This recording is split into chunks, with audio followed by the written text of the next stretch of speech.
तमाम मौलवी और मौलाना इस समय एक बयान दे रहे हैं, कह रहे हैं गाय को राष्ट्रीय पशु घोषित करो।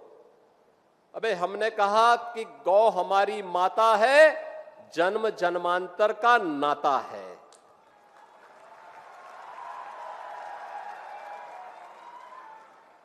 क्या मां और पुत्र के बीच में कुछ घोषित करने की आवश्यकता पड़ती है क्या? क्या किसी पुत्र को बताने की आवश्यकता पड़ती है कि तुम्हारी मां है, इसका सम्मान करो? ये हमारे संस्कार हैं।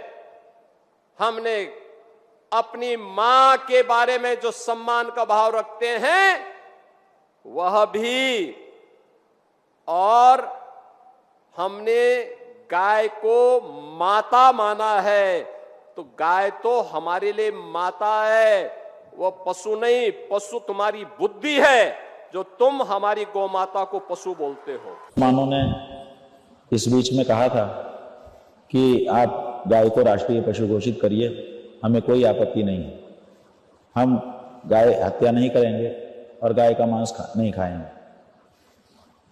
मुसलमानों की ओर से आजाद भारत में ये पहला अवसर है जब इस तरह से स्पष्टता के साथ उद्घोष किया गया।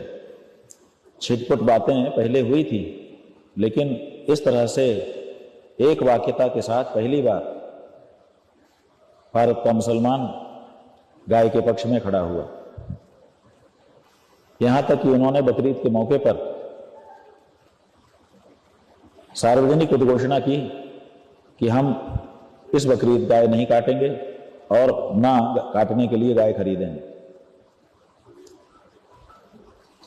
मुसलमानों का ये कदम निश्चित रूप से हम जैसे गौ भक्तों के हृदय को प्रसन्नता प्रदान करने वाला था, लेकिन आदित्यनाथ जी को इससे प्रसन्नता नहीं हुई। उन्होंने उन मुसलमानों की आलोचना इस बात के लिए की है कि उनमें से कुछ ने कहते समय ये कह दिया था कि आप गाय को राष्ट्रीय पशु घोषित करिए, हमें कोई बाधा नहीं। यहां ये शास्त्रार्थ, ये डिबेट, ये वाद विवाद था ही नहीं कि पशु कहा जाए कि ना कहा जाए। वो तो गौ माता की रक्षा के लिए एक रास्ता बता रहे थे, उसी में पशु शब्द आ गया। लेकिन आदित्यनाथ जी कल के वक्तव्य में उनको कह रहे हैं कि गाय तो माता है, आप उसको पशु कहते हैं, पशु आपकी बुद्धि है। ऐसा कह करके उन्होंने मुसलमानों को काउंटर किया। और इधर हम लोग जो अब राजनीतिक हिंदू तो नहीं है, लेकिन वेद पुराण शास्त्र के आधार पर जीवन जीने वाले हिंदू होने के नाते अपने आप को हम भी हिंदू कहते हैं। हम ये मानते हैं कि हमको हिंदू नाम गौ सूक्त के हिंग कृणवती मंत्र से मिला हुआ है। हम ये मानते हैं कि हमारा स्थान हिंदुस्तान हिमालय के ही से शुरू करके इंदु सरोवर के तक फैले हुए भूभाग के निवास के कारण हमको मिला हुआ है, इसलिए हम हिंदू हैं। और हम लोग हिंदू होने के नाते गोत्र वाले हैं, गौभक्त हैं, और गाय को पशु कहा जाना किसी भी दशा में स्वीकार नहीं कर सकते। इसीलिए हम लोग कह रहे हैं कि गाय को पशु नहीं, माता कहो। अब यहाँ पर एक बड़ा प्रश्न उत्पन्न हो गया जब उत्तर प्रदेश के मुख्यमंत्री जी ने कहा कि जो मुसलमान गाय को पशु, राष्ट्र पशु घोषित करने की मांग कर रहे हैं, राष्ट्रीय पशु बनाने की मांग कर रहे हैं, उनकी बुद्धि पशु है, वो पशु बुद्धि है। तो हम ये आप सबके माध्यम से आदित्यनाथ जी को बताना चाहते हैं कि देखिए, एक बात तो यह है कि केवल मुसलमान गाय को पशु नहीं कह रहा है, आपकी सरकार भी, जो उत्तर प्रदेश की सरकार है, वो भी गाय को पशु कह रही है। और आपसे हमारी जो लड़ाई है वो इसी बात की है कि उत्तर प्रदेश की सरकार गाय को पशु कह कैसे सकती है। और उत्तर प्रदेश की सरकार जिसके मुखिया आप हैं, अगर वो गाय को पशु कह रही है तो बताइए आपकी बुद्धि कौन सी बुद्धि हुई? पशु बुद्धि हुई कि मनुष्य बुद्धि हुई? इसी को तो सुधारने के लिए हम लोग आपके सामने खड़े हुए हैं, आपसे बार बार अनुरोध कर रहे हैं, आपसे बार बार अपनी बात कह रहे हैं। आप मुसलमानों को कहते हो, जब वो आपकी गाय की रक्षा के लिए खड़े हो गए, जब उन्होंने इस बकरीद गाय नहीं खरीदी, वो कशी नहीं की, जहां आपके बंगाल का मुख्यमंत्री, आपकी पार्टी का मुख्यमंत्री कह रहा था कि 14 साल के ऊपर वाली को काट लो, वहां मुसलमानों ने कहा कि चाहे 14 साल की हो चाहे 12 साल की हो, गाय तो गाय है। अगर वो माता है हिंदुओं के लिए तो वो किसी भी उम्र की हो, वो माता है। ये कहने का साहस उन मुसलमानों ने दिखाया। आपका मुख्यमंत्री तो कह रहा था कि 14 साल की हो तो काट लो, अपंग हो तो काट लो, बीमार हो तो काट लो, बस केवल एक डॉक्टर का सर्टिफिकेट चाहिए।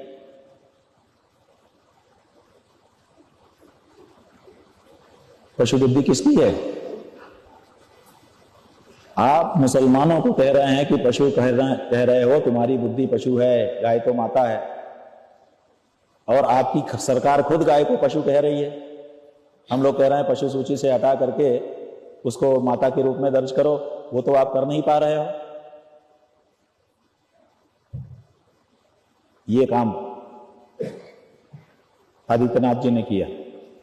आप लोग देख लीजिए, मुसलमान अगर गाय को पशु कह दे रहा है, वो भी इस दृष्टि से कह रहा है कि ताकि गाय की रक्षा हो जाए, तो इनको अच्छा नहीं लग रहा है। उस मुसलमान की प्रशंसा करने के बजाय ये कह रहे हैं कि तुम पशु बुद्धि हो। और खुद इनकी सरकार, जिसके ये स्वयं मुखिया है, एक तरह से अमूर्त सरकार का मूर्त रूप है। ये एक तरह से यही सरकार है, ये खुद पशु कह रहे हैं गाय को। अब इनको कौन पशु बुद्धि कहे? इस बारे में क्यों विचार नहीं होता? तो एक तो ये बात है, ये स्वयं पशु बुद्धि है, इसलिए गाय को इनकी सरकार पशु बुद्धि कह रही है। वो सरकार का मुखिया होने के नाते इनको इस बात को स्वीकार करना होगा, और स्वीकार करके अपनी कही गई बात को सुधारना होगा। जैसे ये मुसलमानों को कह रहे हैं कि पशु मत कहो, गाय माता है, उसी तरह से उत्तर प्रदेश की सरकार को भी, और केवल उत्तर प्रदेश की सरकार को नहीं, भारत के जितने भी प्रदेश हैं, सब प्रदेशों की सरकारों को अपनी पशु सूची से गाय को हटाना होगा और उनको माता के रूप में दर्ज करना होगा। आदित्यनाथ जी, एक सरकार का मुखिया होने के नाते आपकी सरकार गाय को पशु कह रही है। पशु बुद्धि किसकी है, ये आप बताइए। दूसरे इन्होंने क्या किया, अपने उसी व्याख्यान में हम लोगों को भी इन्होंने प्रकारांतर से लपेटा और कहा कि गाय को राष्ट्रमाता कहने की बात नहीं है, गाय तो माता है, और किसी बेटे को अपनी माता को माता कहने के लिए घोषणा नहीं करनी पड़ती है। इसका मतलब कि मैं माता के रूप में गाय को घोषित नहीं करूंगा, साफ साफ उन्होंने प्रकारांतर से कह दिया। हाँ आदित्यनाथ जी, आपकी बात ठीक है, एक माँ बेटे के बीच में माँ बेटे का संबंध होता है, उसको उद्घोषणा की जरूरत नहीं है, भावना होती है, उद्घोषणा ना हो तब भी वो माँ होती है। लेकिन ये व्यक्तिगत रूप से, जैसे आदित्यनाथ नाम का जो व्यक्ति है या अजय बिष्ट नाम का जो व्यक्ति है, अगर वो गाय को माता कहता है तो इसके लिए उद्घोषणा की जरूरत नहीं है, करे ना करे अलग बात। लेकिन अगर कोई राज्य अगर गाय को माता कहना चाहता है या पशु कहना चाहता है तो उसको उद्घोषणा की आवश्यकता पड़ती है, और इसीलिए आपकी सरकार ने गाय को पशु उद्घोषित कर रखा है, पशु की सूची में डाल रखा है। क्यों डाल के रखा है? राज्य ने ऐसी उद्घोषणा क्यों की कि ये पशु है, बताइए। आप ये बताइए आदित्यनाथ जी कि जब शिवाजी, जो कि हिंदू पातशाही के छत्रपति माने जाते हैं, आप लोग उनका नाम लेकर के वोट बटोरते हो, अपने आप को शिवाजी का भक्त कहते हो। जब शिवाजी का राज्याभिषेक हुआ था तो उनकी माता जीजाबाई को राजमाता घोषित किया गया था कि नहीं घोषित किया गया था? कौन नहीं जानता कि शिवाजी की माता जीजाबाई थी? फिर घोषणा की क्या जरूरत पड़ गई थी? बताइए। अगर मां बेटे के बीच में घोषणा की आवश्यकता नहीं होती है तो शिवाजी और जीजाबाई के बीच में जीजाबाई को राजमाता घोषित करने की क्या आवश्यकता पड़ी थी? और वो राजमाता घोषित हुई की थी कि नहीं? और राजमाता घोषित होने के बाद उनका प्रोटोकॉल राजमाता का बना था कि नहीं? और राजमाता के रूप में उन्होंने जो उनको दायित्व थे उनका निर्वहन किया था कि नहीं किया था? और उस राज्य के समाप्त हो जाने के बाद भी जब भारत राज्य आजाद हुआ तो भारत राज्य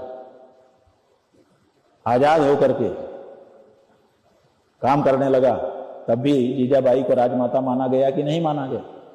और इसके बाद जब गुजरात और महाराष्ट्र और गोवा तीनों तीन राज्य बने, महाराष्ट्र एक स्वतंत्र राज्य बना, तो महाराष्ट्र ने जो परंपरा से चली आ रही जीजाबाई की राजमाता पदवी थी उसको उसी रूप में स्वीकार किया कि नहीं स्वीकार किया? और स्वीकार करके उस नाम से कितनी योजनाएं चलाती है कि नहीं चलाती है?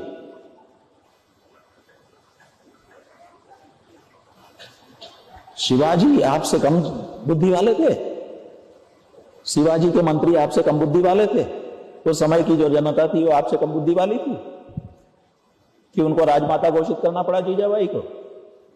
बिना घोषणा के वो राजमाता हो गई और उनको प्रोटोकॉल मिलने लग गया। क्या शिवाजी नहीं जानते थे कि एक बेटे को एक मां के बीच में किसी घोषणा की जरूरत नहीं होती है? आदित्यनाथ जी, आप क्यों भटकाने का प्रयास कर रहे हैं?